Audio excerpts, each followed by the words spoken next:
Hello, everyone. Welcome back to Huskers in Enemy Territory. Today, I was going to speak on the Nebraska versus Fordham football game. Nebraska is going to be playing Fordham. Uh, they added this game. They're going to be paying them $500,000 guaranteed, and it'll be played on September 4th in Lincoln, Nebraska.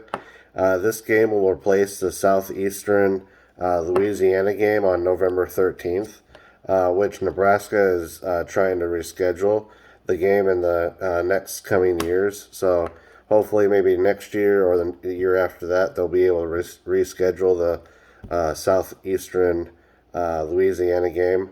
I think it was just due to restraints or just like kind of rescheduling like conflicts or whatever that they ended up having to get rid of that game. But they just really wanted to move the game up to September 4th to try and switch that, or not so much switch, but fill in the gap between the Illinois game and the Buffalo game. They didn't really like that, so. And I believe Southeastern Louisiana wasn't able to reschedule for the September 4th time frame, so that's why they wanted to try and get that there. Apparently, the reason the Cornhuskers wanted the extra game, though, is that they felt like having the game or not having the game would set them back competitively and on the recruiting front. So maybe I think what they were getting at was um, September 4th is traditionally the time that most college football games start out. So basically, the beginning of the college football season is September 4th. And because the Illinois game is August 28th, that's basically before the college football season starts. So a lot of people just call it week zero. We've had some week zero games before, but I believe that we had the games filled in the weeks after. You know what I mean? And maybe because of the travel restrictions and whatnot of going over to Dublin, Ireland, maybe it was going to be a kind of a bye week in a way. And since we're not going to be having that game over in Dublin and the Illinois game is going to be in Champaign, they wanted to alleviate that with finding a new team, which is going to be Fordham.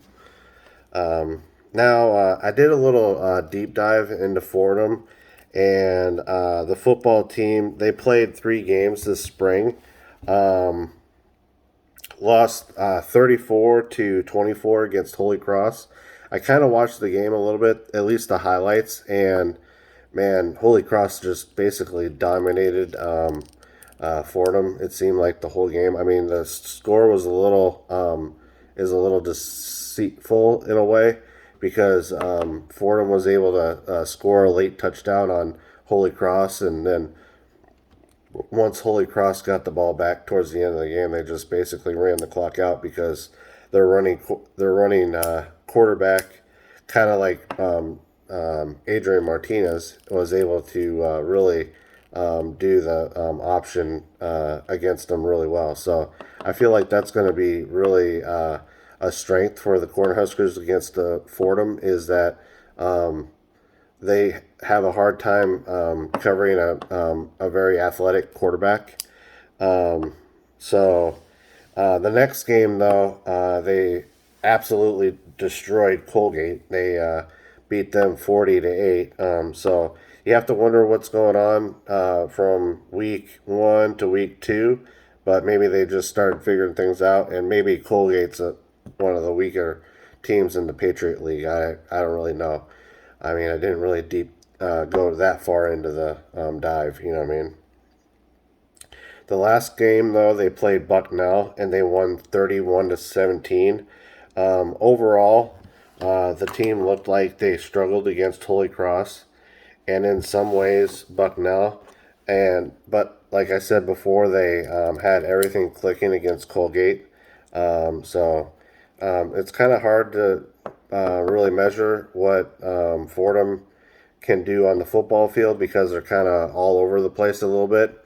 But I think overall, if we're being honest, I fully expect the Cornhuskers to absolutely destroy Fordham in Lincoln on September 4th. And I hope to see somewhere in like the, I don't know, call me crazy, but somewhere in like the 70-point range, honestly. If And I would love to see like second and third team guys get on the field so we could get them some live reps.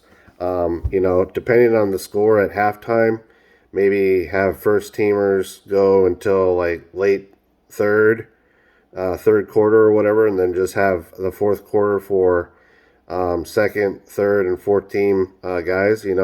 Just give those guys some live reps, and if the score ends up being like 70-21 or whatever, what I mean, who really cares? It's allowing those guys to kind of get those live reps, that Nebraska so desperately needs. I remember when Nebraska was in its heyday in the 90s. Coach Osborne would always be putting in the second and third team guys just to get them some live reps. So, down the road, if someone went down, we would basically have a backup that was basically a starter in waiting. You know what I mean? So, it'd be really nice to have, kind of a blowout to allow some of these guys to get those live reps. I don't know. I also looked at the kind of the history of the Nebraska versus Fordham. There wasn't any that I could find. That's kind of unfortunate, but of course, Fordham is a FCS team, which is a league below Nebraska. So I really highly doubt that Nebraska would play them, unless it was way back in the past and I just couldn't find it. But beyond that, I'm really enjoying doing these videos for like each upcoming game for Nebraska.